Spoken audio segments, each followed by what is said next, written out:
শুনছিস বিশ্বকাপ খেলার, সেই দিন থেকে প্রস্তুতি নিছিস, প্রত্যেকে একটা দলরে সাপোর্ট করছিস। টুটকা ফুটকা দলরে কেউ সাপোর্ট করো নাই, বাগা দুই দলরে সাপোর্ট করছো। সেই দুই দল ইহুদি। সেই দুই দল কি? আর্জেন্টিনা ইহুদি, ব্রাজিল ইহুদি, এই দুইটা দল ইহুদি। খেলার কায়দা দেখতেছিস কবিরা গুনাহ। ভালো লাগে ফুটবল খেলা, বাংলাদেশেও খেলি, নিজেরাও খেলো, বাংলাদেশের খেলাও দেখো, ভালো লাগে খেলা, তাই দেখো। তবে বিশ্বাস করো কবিরা গুনাহ। গুনাহকে গুনাহ বলে যদি মানেন, গুনাহকে গুনাহ বলে স্বীকার করেন, গুনাহ যদি করতেও থাকেন, ঈমান নষ্ট হবে না। কথা কোন ওলামায়ে কেরাম? গুনাহকে গুনাহ বলে বিশ্বাস করে যদি গুনাহ করতেও থাকেন, ঈমান নষ্ট হবে না, কোনো না কোনো একদিন তওবা নসিব হবে। আর গুনাহকে যদি গুনাহ মনে না করেন, তাহলে গুনাহ থেকে তওবা করা নসিব হবে না। ওটাকে আপনি বৈধ মনে করে গেছেন। হাঁটু বেরোইয়া রান বেরোইয়া বেরোনো, এটা সতর খোলা না, ফরজ তরক না? ফরজ তরক নিজে করলেও কবিরা গুনাহ, আর একজনের ফরজ তরক দেখলেও কবিরা গুনাহ। 22 জন প্লেয়ার খেলে, আর ওর ভিতরে যারা রেফারিগিরি করে এরা তো সবাই যুব্য গাইতে খেলে। হ্যাঁ, যে পাগড়ি না সবার মাথায়? আরে হয় খেয়াল করেন না, ওরা কি হাফ প্যান্ট পরা, রান বেরোনো, কাতলা বেরোইয়া 22 জন লাফাই বেলায়, গ্যালারিতে মেয়েরা, বিদেশি মেয়েরা অর্ধ উলাঙ্গিনী বসে রয়েছে, তারা বসে বসে কত রং তামাশা করতেছে। আর তুমি বৈশা দেখো, দেখতেছো, দেখার মজা লাগে, দেখতেছো, কবিরা গুনাহ বলে স্বীকার করে দেখো, তাহলে আল্লাহ তাআলা তোমার তওবা নসিব করবে, তুমি তওবা করে ফেলো। আর যদি তুমি দল সাপোর্ট করো, তাহলে কিন্তু খবর আছে। আল্লাহ নবী বলেন, আলমার উমা মান আহাব্বা, যার সাথে যার মোহাব্বত তার সাথে তার কিয়ামত। এত মোহাব্বত তুমি আর্জেন্টিনার, ব্রাজিল রে, নেইমার আর মেসি রে তুমি করে বসে আছো। প্রথম ম্যাচে যখন হেরে গেছে সৌদি আরবের সাথে, শুনতে পারলাম বাংলাদেশের এক যুবক টেলিভিশনের সামনে বসে খেলা দেখতে দেখতে খবর পাইছে, এগুলো তো খবর আমাদের কানে আসে, বাংলাদেশি এক যুবক টেলিভিশনের সামনে বইসা ওই ঠগার খবর শোনার সাথে সাথে স্ট্রোক করে মরে শহীদ হয়ে গেছে। শহীদ। ওর সাথে তো আমরা কবরে যাই নাই, কবরে তো কোনো টেলিফোন মোবাইল নাই, তাহলে একটু খবর পাইতাম ওর সাথে কি আচরণ চলতেছে। তামুতুনা কামা তাহইয়াউন ওয়া তুহশারুনা কামা তামুতুন। দুনিয়ায় যেমন তোমার জীবন যাপন, মরণটা হবে তোমার, আর মরণ হবে যেমন, তুমি হাসর হবে তোমার তেমন। কথা বলেন ঠিক কি ঠিক না? ইহুদ নাসারার মুহাব্বতে ইশকে আশিক হইয়া তুমি আজকে স্টক করলা, তুমি আজকে মারামারি করলা, তুমি আজকে এইভাবে ইত্যাদি ইত্যাদি করলা, এর কারণে তোমার মরণটা ওইভাবেই হয়ে গেল, আর ওইভাবে তুমি হাসরের মাঠে উঠবা। ও বন্ধু রে, যে ইহুদ নাসারার মুহাব্বতে দল সাপোর্ট কইরা জায়গা জমি বেচা বাড়ি থেকে শ্বশুর বাড়ি পর্যন্ত পতাকা টানাইতেছো, লম্বা পতাকা বানাইতেছো, হাজার হাজার টাকা খরচ কইরা। সেদিন গিয়েছিলাম চুয়াডাঙ্গা, আল্লাহু আকবার, চুয়াডাঙ্গা গেছি, যে দেখি এই চুয়াডাঙ্গা, ওখানে একটা থানা আছে আলমডাঙ্গা, আলমডাঙ্গা থানায় সম্ভবত দেখছি থানা সদরের, থানা শহরের এ মাথা থেকে ও মাথা পর্যন্ত মেন রোডে একেবারে রাস্তার পাশে একটা পতাকা। আমার গাড়ির তেল শেষ হয়ে যাচ্ছে, তবু পতাকা শেষ হয় না। আল্লাহু আকবার। এই ইহুদ নাসারারা খেলে যদি জিতে যায়, ওই জিতার কোনো ফলাফল কি এদেশের সাপোর্টারকে দেবে?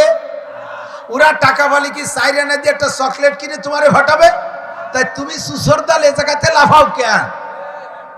তুমি সুসো এ জায়গা থেকে লাফাও কেন? খুদার গজব আসতেছে, খুদার গজব আসতেছে। কথা বলেন ঠিক ঠিক না? আল্লাহর গজব ধেয়ে আসতেছে। নবী পাক বলেন, আমি এই ইহুদ নাসারাকে এত ঘৃণা করি, দুনিয়ার সবচাইতে বড় আমার এবং আল্লাহর শত্রু হলো ইহুদ নাসারা। আল্লাহ যদি আমার আর একটা বছর দুনিয়ায় বাঁচায় রাখে, লা উখরিজান্নাল ইহুদ আন নাসারা মিন জাজিরাতিল আরব, আমি এই আরব দ্বীপের ভিতরে একটা ইহুদ নাসারাকে থাকতে দেব না, এদেরকে বের করেই ছাড়বো। নবী পাক তার আগেই দুনিয়া থেকে ইন্তেকাল করে চলে গেছেন, সম্পূর্ণ বের করে পারেন নাই, তার আগেই নবী ইন্তেকাল করে গেছেন। হযরত ওমর ইবনে খাত্তাব রাদিয়াল্লাহু তাআলা তাআলা আনহুর জামানায় এসে এই জজিরাতুল আরব থেকে, আরব দিক থেকে ইহুদ নাসারাদেরকে বের করে দিয়েছে, একেবারে পরিষ্কার করে দিয়েছে। একটা জাত, একটা ফর্দে বাসার ইহুদ নাসারা ছিল না। পরবর্তীতে ধীরে ধীরে ধীরে ধীরে খিলাফতের কাল চলে যাওয়ার পরে আস্তে আস্তে আস্তে আস্তে আস্তে সব আবার সেই জায়গা ঢুকে গেছে। আনতে আনতে বর্তমানে যেই সৌদি আরবের পক্ষ নিয়ে আমরা নাচি, তার পক্ষে কিভাবে নাচবেন বলেন? যে আমেরিকার প্রেসিডেন্ট ডোনাল্ড ট্রাম্প, এই ডোনাল্ড ট্রাম্পকে সৌদির বাচ্চা যুবরাজ মোহাম্মদ বিন সালমান, এর মাও ইহুদি, ওর বাপ সালমান বিয়ে করছে ইহুদির মাইয়া, সেই পেটের ছেলে মোহাম্মদ, এর নামই রাখছে শুধু মোহাম্মদ। আর জুব্বা পরে খালি সৌদি আরবের জুব্বা, আর আবা পরে আর পাগড়ি মাথায় দিয়ে করে টায়ার পেঁচায়, ওর ভিতরে সম্পূর্ণ ইহুদি রক্তে ভরা। এই খাটাস জানেন তো, বনবিলেই বুড়ো হলি তার নাম খাটাস। এই খাটাসটার ফ্যামিলি ধরিয়া ইহুদি নাসারাদের পাচাটা সে ডোনাল্ড ট্রাম্পরে আইনা মক্কা শরীফের কাবার পাশ দিয়ে পর্যন্ত ঘুরাইছে। যেই ডোনাল্ড ট্রাম্প জীবনে কোনোদিন ফরজ গোসল ঠিক মতো করে নাই, করছেনি? কোথায় ইহুদি ও ফরজ গোসল ছেড়ে? তাহলে ওর আপাদ মস্তক নাপাক। ইন্নামাল মুশরিকুনা নাজাস, ইমানগত দিক দিয়ে সমস্ত মুশরিক যারা, তারা নাপাক। আর বাহ্যিকভাবে নাপাক। কোনো হিন্দু, বুদ্ধ, খ্রিস্টান তো শরীয়ত সম্মতভাবে জিন্দেগিতে ফরজ গোসল আদায় করে নাই। তাহলে বডিতে নাপাক, ইমানে নাপাক, আমলে নাপাক, আখলাকে নাপাক। আল্লাহর নবীর চরম শত্রু, আল্লাহর শত্রুরে কাবাঘরের পাশ থেকে ঘুরোই নিয়ে যাওয়ার পরের বছরের থেকেই করোনা শুরু হয়ে গেছে সারা দুনিয়াব্যাপী। কথা কোন ঠিক ঠিক না? তারপরের বছরের থেকে হজ বন্ধ, উমরা বন্ধ, সেখানে জুমা বন্ধ, তারাবির নামাজ বন্ধ, হজের মতো ইবাদতকে বন্ধ করে দেয়। কত বড় দুঃসাহস! এর কারণ কি জানেন? এই জায়গায় ওই নাপাকটার পদাচরণ ঘটছে। আর সেই নাপাকরে মুসলমান যুবকরা সমর্থন করো। আল্লাহ হেফাজত করুক, আল্লাহ হেফাজত করুক। আজ থেকে প্রতিজ্ঞা থাকবে, কে হারলো কে জিতলো আমার ওটা কোনো বিষয় না। আমি কোনো দল সাপোর্ট করতে রাজি না। আমার মুসলমান ইসলাম নিয়ে যদি তারা বিজয় হয়, তাহলে আমি তার সাথে জীবন ভরে আছি। কথা বলেন ঠিক ঠিক না? আমার মুসলমান যুবক, আমার বড় দুঃখ লাগে, বড় আক্ষেপ লাগে। হুজুর আংশিক বলেছেন, হুজুর একদিক তাক করে বলেছেন, আফগানিস্তানের মুসলমানরা ন্যাটোর 43টি দেশের সেনাবাহিনীকে জুতোর মালা গলায় দিয়ে লাঞ্ছিত, বঞ্চিত, অপমানিত করিয়ে ধুলাই দিয়ে, পাছায় লাথি মেরে তাড়াই দিয়া আফগানিস্তানকে বিজয় করেছে। বলেন নারায়ে তাকবীর। সেই সময় আমার দেশের এই যে ব্রাজিল আর আর্জেন্টিনা যুবকরা তো একটা স্লোগান দিলে না? তোমরা তো কোনো জায়গায় একটু ফুর্তি করলে না? তাকে নামে তো একটা পতাকা উড়াইলে না? বাংলাদেশ স্বাধীন দেশ, এই দেশের স্বাধীনতা নিছি আমরা কি পতাকা নিয়া? সবুজের মাঝে লাল। কথা বলেন, সবুজের মাঝে। আর কোন পতাকা চলবে? জোরে বলেন, চলবে? এখন যদি এদেশের কোন স্কুলের বাসের মাথায় পাকিস্তানি পতাকা উড়ায়, তাহলে ওই স্কুলকে সরকার রাখবে? গুড়িয়ে দেবে কি দেবে না? হেডমাস্টারের রাজাকার কবে? স্কুলের সবাইরে রাজাকার বলবে। কোন হাই স্কুলের পতাকা যদি পাকিস্তানি পতাকা এখন উড়ানো হয়, সেটা গ্রান্ট করা হয় না। সৌদি আরবের পতাকা উড়াইলে গ্রান্ট করা হয় না। তাহলে বাংলার জমিনে ব্রাজিলের পতাকা, আর্জেন্টিনার পতাকা কেন উঠবে? এতে কি একটু খারাপ থাকে না? সে জায়গা তাদের মুরিদ হইছে এমন মুরিদ যে হ্যাঁ, এখন 90% মুরিদ হয়ে গেছে ব্রাজিল আর আর্জেন্টিনার। সাবধান, সতর্ক থাকো। আল্লাহ হেফাজত করুক। জোরে বলেন আমিন। আমরা সেই জাতির সমর্থন করতে রাজি না। রাজি না? না, তওবা করো, আজই তওবা করো। কে হারলো কে জিতলো সেটা আমার বিষয় না। হাফেজ সালেহ আহমদ তাকরিমের কথা সকলেরই মুখে চলে আসে অল্পের ভিতরে। সালেহ আহমদ তাকরিম মক্কায় বৈশা, সরের পর না, মক্কার কোনো সরের উপরে না, যেই জায়গা বসে প্রতিযোগিতা হয়েছে ওই জায়গাটার নাম শুনলে আপনার গায়ের লোম শিউরে উঠবে। জায়গাটা কোন জায়গা জানেন? জায়গাটার নাম হলো বাবে উম্মে হানি। যেই গেটটার নাম ছিল আগে বাবে উম্মে হানি, সে জায়গা এখন ভেঙে চুরে চেনার মতো কিছু রাখে নাই সৌদি সরকার, বড় করে বেলাইছে। ওই জায়গায় নবী পাক রাত্রে শোয়া ছিলেন, সেই জায়গা থেকে মেরাজে গিয়েছিলেন। ওই জায়গা জিবরিল আলাইহিস সালাম শতবার আসছে। নবী পাক ওই জায়গায় বসে ওহী পাইছে। আবু বকর, উমর, উসমান, আলী সাহাবায়ে কেরাম ওই জায়গায় বসে নবী পাকের কাছ থেকে তিলাওয়াত শুনছে।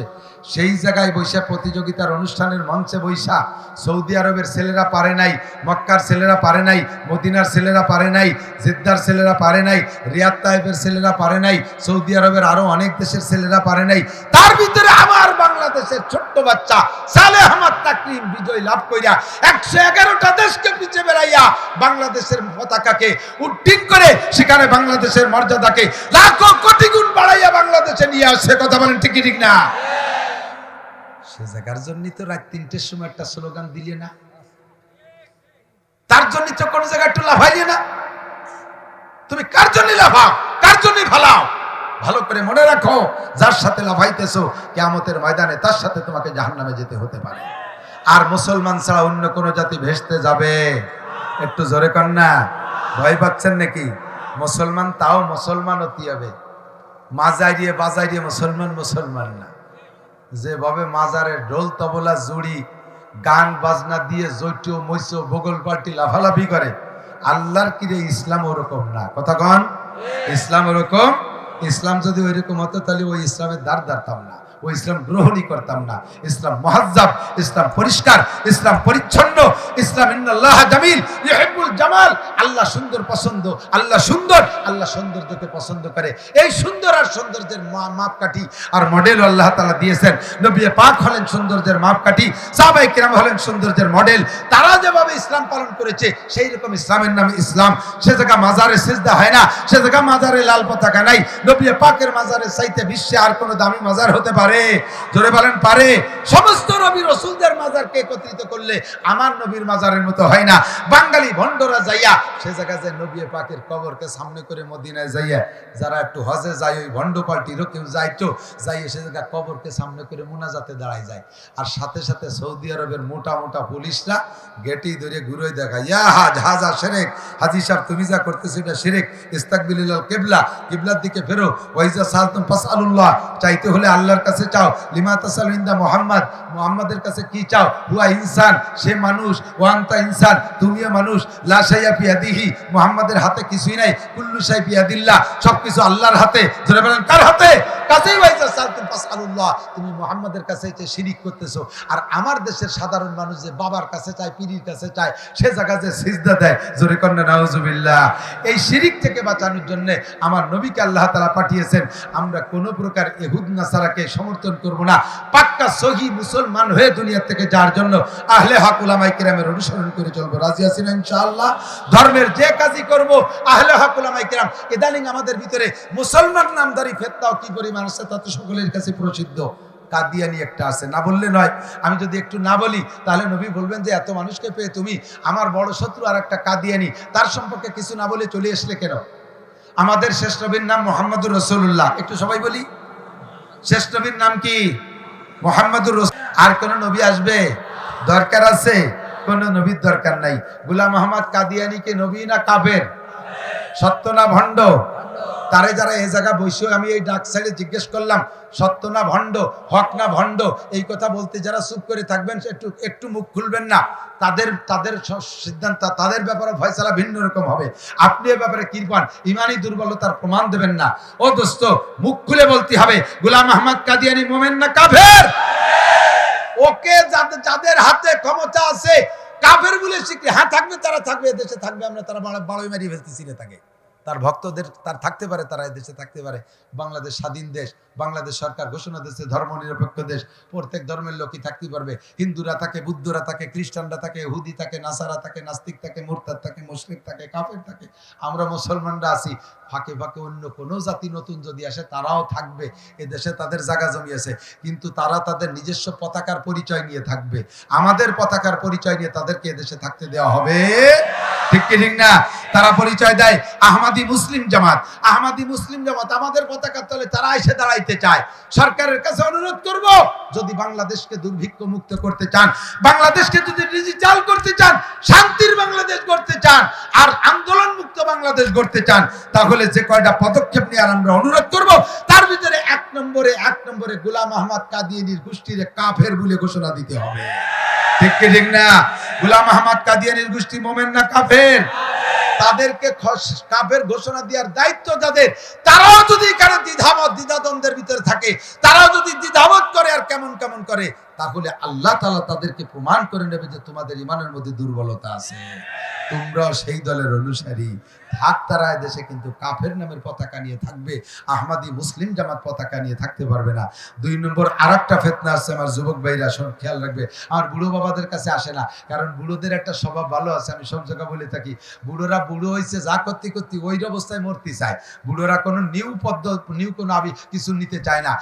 বুড়োরা দিন বদলে বিশ্বাসী না, না আগেও যা করেছি এখনো, আগেও মিলাদ পড়ছি এখনো পড়বো, আগেও মরা মানুষের বাড়ি খাতাম এখনো খাবো, এই বই কইয়ে গাই ধরে পড়ে থাকে। এই একটা গুণ বুড়োকে আছে, তাই বলে আর সব জায়গা আবার ওটা ভালো না। বেদাতরে একদিন চিনতেন না, আমরা চিনেই দিছি বেদাত। চিনার পরে বেদাত তো ছাড়া যাবে, কথা বলেন? চিনার পরে বেদাত ছাড়া যাবে না, চিনার পরে বেদাত ছাড়বেন। বাকি সুন্নত যেটার পর আছেন ওইটার পর আপনি অটল অবিচল থাকবেন। কিন্তু যুবকরা দিন বদলে বিশ্বাসী, ওরা ডেলি ডেলি নতুনত্ব পছন্দ করে। এতদিন এক কায়দায় ধর্ম পালন করে এসছে, এখন আইছে আরেক বদমাইশ, নাম তার আবিষ্কারকের নাম হলো বায়েজিদ খান পন্নী। তার তলে নাই কিছু, তলা হয়ে গেছে সন্নি। সে শয়তান মরছে, তার একটা খলিফা রেখে গেছে, নাম তার সেলিম, হযরত সেলিম, পীরে কামেল সেলিম, মিস্টার ইবলিসের খালাতো ভাই সেলিম। কতক্ষণ বদমাশ, টুপি নাই মাথায়, ইমামতি করে, নামাজ পড়ে, পিছনে মুসল্লি নারী পুরুষ সব কাতার দিয়ে দাঁড়ানো। একটা মহিলা একটা পুরুষ, একটা মহিলা একটা পুরুষ, নামাজের ভিতরে একটা আনন্দ ফুর্তি আছে। এভাবে টিপ মারে, কুনি মারে, খুসা মারে, নামাজ ফুর্তি তালে আছে। নামাজের গতি এত ভাস্কিলার গতি যে পুরো নামাজের সব জায়গায় মুসল্লি ছড়াই গেছে। ইমাম সাহেব সিজদায়, মুসল্লি একটা রুকুতি, একটা দাঁড়ানো, একটা শোয়া, একটা বসা, একটা আতাতুই, একটা রুকুতি, মানে ইমামের সাথে দৌড়ই পারতেছে না। সারা নামাজ পড়ে মুসল্লি ছড়াই গেছে। এই গ্রুপের বর্তমান নেতৃত্ব দিচ্ছে, নাম তার সেলিম, দলের নাম হিজবুত তাওহীদ। পাবলিক বাংলা নাম, এই নামটা শুনলে মনে করবে যে তাওহীদ তো ভালো কথা, আর হিজবুন আরবি শব্দ মনে একটা সঠিক দল। এসে আপনার কাছে এত সুন্দর সুন্দরভাবে বলবে, প্রাথমিকভাবে আপনি বুঝতে পারবেন না এটা ভণ্ড দল। কাজেই দোস্ত আপনাদেরকে জানাই দেই, আপনাদের জানাই দেই, যুবকরা, এই হিজবুত তাওহীদ আর কাদিয়ানীরা তোমাদের কাছে এসে যদি করে বই দেয়, তাহলে তোমরা ওই বই পড়বা না, ওই বই বিতরণ করবা না। তোমাদের কাছে এসে দাওয়াত দিলে তোমরা দাওয়াত গ্রহণ করবা না। যদি কোনো হিজবুত তাওহীদ আর কাদিয়ানী কেউ এসে তোমার কাছে পরিচয় দেয়, তাহলে তুমি কি তাকে উপযুক্ত শিক্ষা দিয়ে ছেড়ে দিতে পারবা না? উপযুক্ত শিক্ষা দিয়ে ছেড়ে দিতে পারবা কি পারবা না? রাজি কারা আছেন? নারায়ে তাকবীর। আল কোরআনের আলো, আল হাদিসের আলো, কাদিয়ানীর চেলারা, কাদিয়ানীর চেলারা, হিজবুত তাওহীদের চেলারা, নারায়ে তাকবীর। আল্লাহ কবুল করেন, বলেন আমিন। যুবকরা, মর্দে মুজাহিদ, উলাইকা হিজবুল্লাহ, তোমরা আল্লাহর সৈনিক, রেডি হয়ে যাও। এখন যে কোনো মুহূর্তের কোন দলের সাথে জিহাদের ডাক আসলে আমরা ঝাঁপিয়ে পড়বো। রাজি আছি না ইনশাআল্লাহ? আল্লাহ পাক আমাদের কবুল করেন, বলেন আমিন। এই ফিতনার জামানায় ইমানকে ঠিক রাখা বড় কঠিন। আমরা ইহুদ নাসারাকে কমপক্ষে সমর্থন করব না। রাজি আছি তো? আল্লাহ কবুল করুক, বলেন আমিন। এবার 2 নম্বর আয়াত যেটা পড়েছি, শর্টে শর্টে কথা সেরে যাই, আসর হয়ে যাবে আবার, আর মাত্র 15 মিনিট পরে আসরে আজান হবে। তাহলে কি বা করবো, মুসল্লি আসতে দেরি হয়ে যাওয়ার কারণে কথা স্লো হয়ে গেছে। 2 নম্বরটা হলো, আমাদের কাছে একটা সুসংবাদ আসছে। পাইছেন নাকি আপনারা? পাইছেন জানেন না, সুসংবাদটা কইলে বুঝবেন যে পাইছি। আগামী বছর বাংলাদেশ সহ সারা পৃথিবীতে দুর্ভিক্ষ আসবে। শুনছেন নাকি সুসংবাদ? এই সুসংবাদ দাতা যারা দেশে, তারা তাকে পাই না সামনে, এই জন্য সেভাবে বলতেছি না। বাকি মিডিয়ার মাধ্যমে তাদের কাছে আমরা ওয়াজটা পৌঁছে দিতে চাই।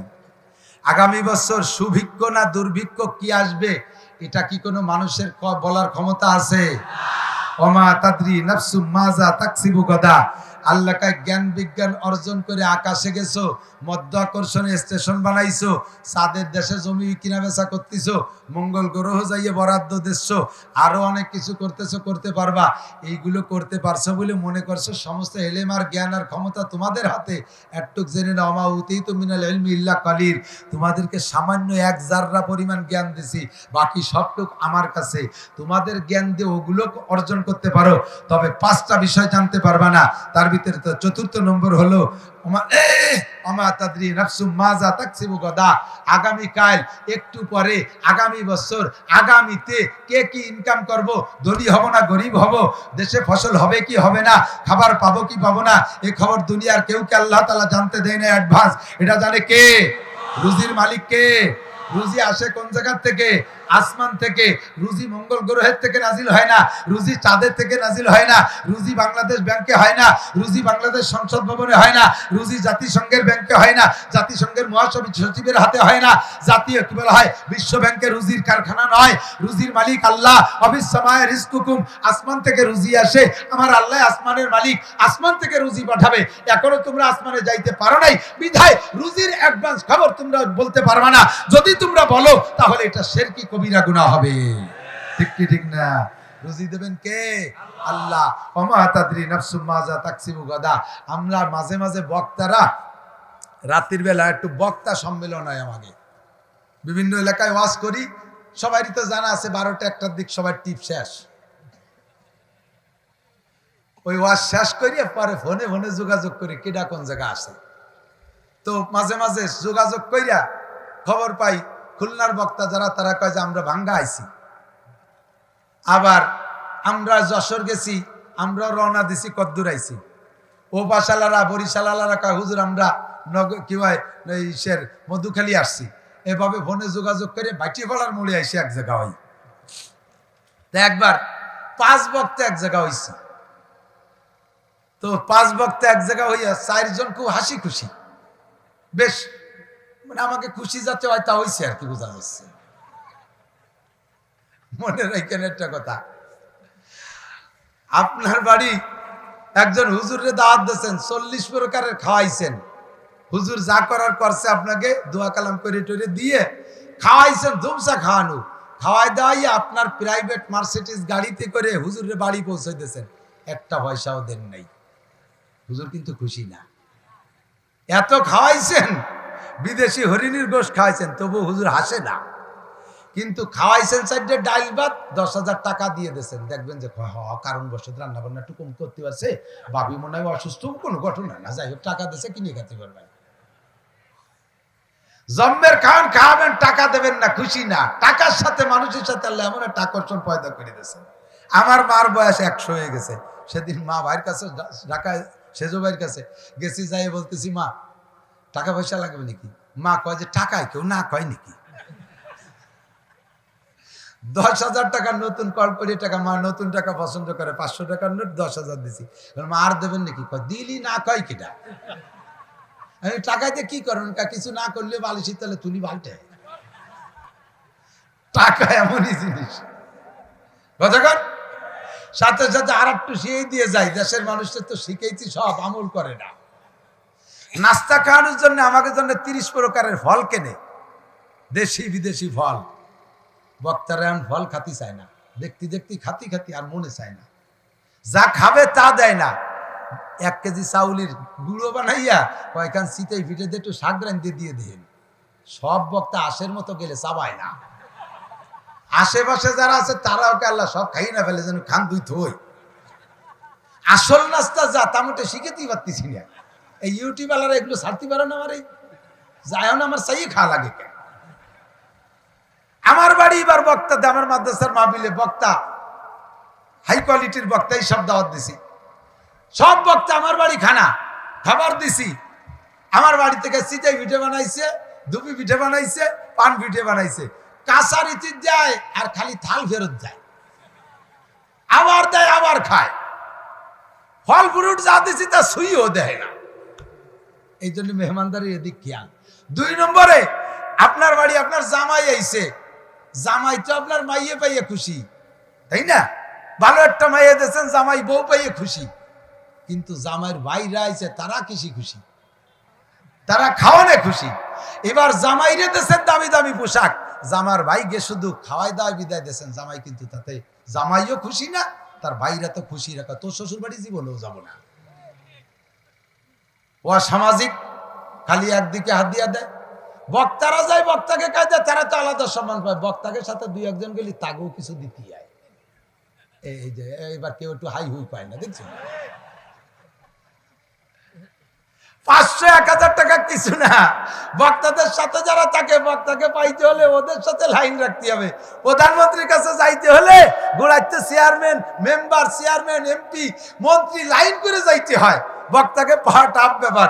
সাথে যারা থাকে তাদের সাথে 200-500-1000 টাকা দিয়ে একটু যোগাযোগ রাখলে পাইতে সুবিধা হয়। সাথে সাথে শুয়ে দিয়ে গেলাম একটু আর কি, মনে রাখেন। ভুল করে না যেন আমাকে কোয়া লাগে না। এখন ওই জায়গায় 4 বক্তা বড় খুশি। খুশি হলে খুশি হয়, তাই হয়েছে আর কি, সবার পকেট ভরি। এক বক্তা খুশি না, বেজার বই বসে নেই। ভালো ভালো খাইছি, মোটামুটি খেয়ে দেয়। আর বিল দেবো কিনা কাড়াকাড়ি লেগে গেছি, আমি দেবো। এই 4 জনে আমরা পাল্লা লেগে গেছি, কিনা দেবে।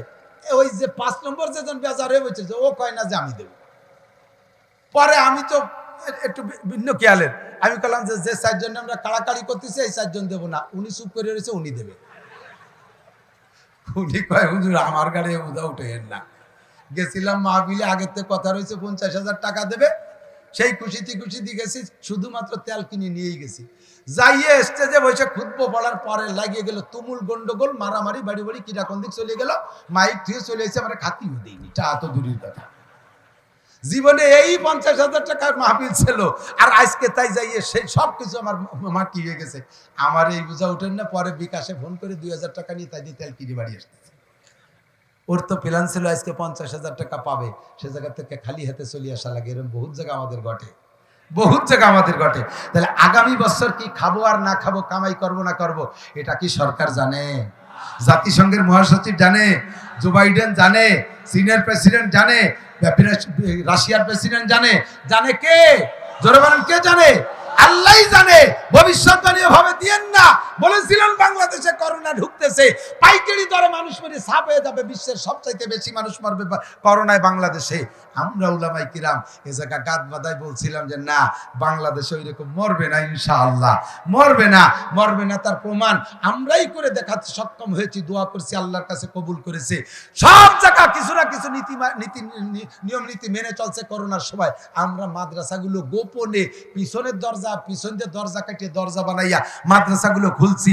প্রত্যেকটা মাদ্রাসার ভিতরে জায়গার সংকট, ছাত্র সংখ্যা বেশি। ওই সময় ক্যাসিং দিয়ে, ইলিশ পাইলিং দিয়ে ঠ্যাঙের মধ্যে পাও বই দিয়ে কাট করে শুয়াইছি।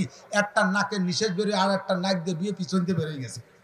তবু আল্লাহর রহমতে সারা বাংলাদেশে একটা আলেম তালবে আলিম করোনায় মারা যায় নাই। কথা বলেন ঠিক না? ও দোস্ত, তোমরা ভবিষ্যৎবাণী দিবে একরকম, আল্লাহ দিয়েছে, নবী দিয়েছে আর এক রকম।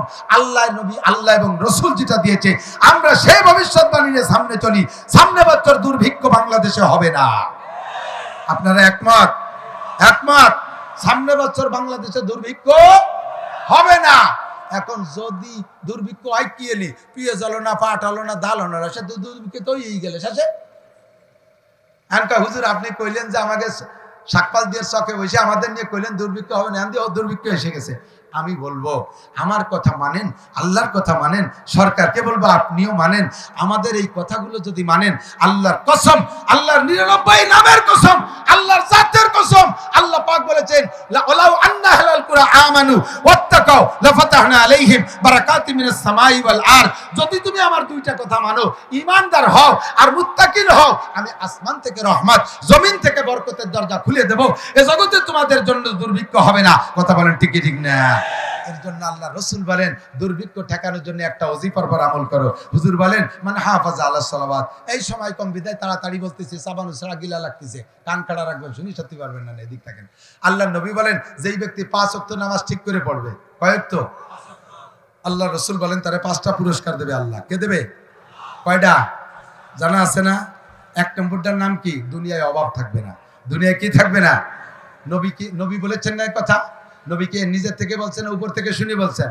উপর থেকে জেনেই বলছেন, ওখানে লাইন করে বলছেন যে ব্যক্তি 5 ওয়াক্ত নামাজ পড়বে তারা 5টা পুরস্কার দেবে। 4টে মরার পরে একটা দুনিয়ায় যেটা দেবে সেটা হলো দুনিয়ায় অভাব হবে না। তাহলে দুনিয়ায় অভাব হবে না, দুর্ভিক্ষ হবে না, এই ভবিষ্যৎবাণী দিলাম। এই দুর্ভিক্ষরে ঠেকানোর জন্য যেটা লাগবে এইটা করে দেন, তাহলে দুর্ভিক্ষ হবে না ইনশাআল্লাহ। কথা বলেন ঠিক না? 5 ওয়াক্ত নামাজ ঠিক করে পড়েন, দুনিয়া অভাব হবে না। এখন বাংলাদেশ সরকারকে বলবো, দুর্ভিক্ষ আসার সুসংবাদ দিলেন কে? দিয়েছেন যখন, তখন আমরা পরামর্শ দেই দুর্ভিক্ষরে ঠেকাইতে হবে। এ ব্যাপারে আপনি সরকার আমাদের সাথে আসতে হবে। সরকার বলবে, মিয়া দুর্ভিক্ষ ঠেকবে কিসে বলো? আমরা বললাম কোরআন হাদিসে আসছে নামাজ পড়লে দুর্ভিক্ষ ঠেকে যায়, তাহলে সকলকে দিয়ে নামাজ পড়াইতে হবে। সরকারে বললে সরকার বলবে তা আপনারা হুজুররা তো ওয়াজ করতেছেন, নামাজ পড়ান। আমরা পারবো না, তুমি পড়াও। আমরা এত কি দায় ঠেকছি, আমরা পড়াতে যাবো, আমরা তো পড়ি। আমার ভাষায় আমি নামাজ জোরে জোরে কিরাতে পড়বো, তুমি পারলি ভাষায় এসে পড়ো।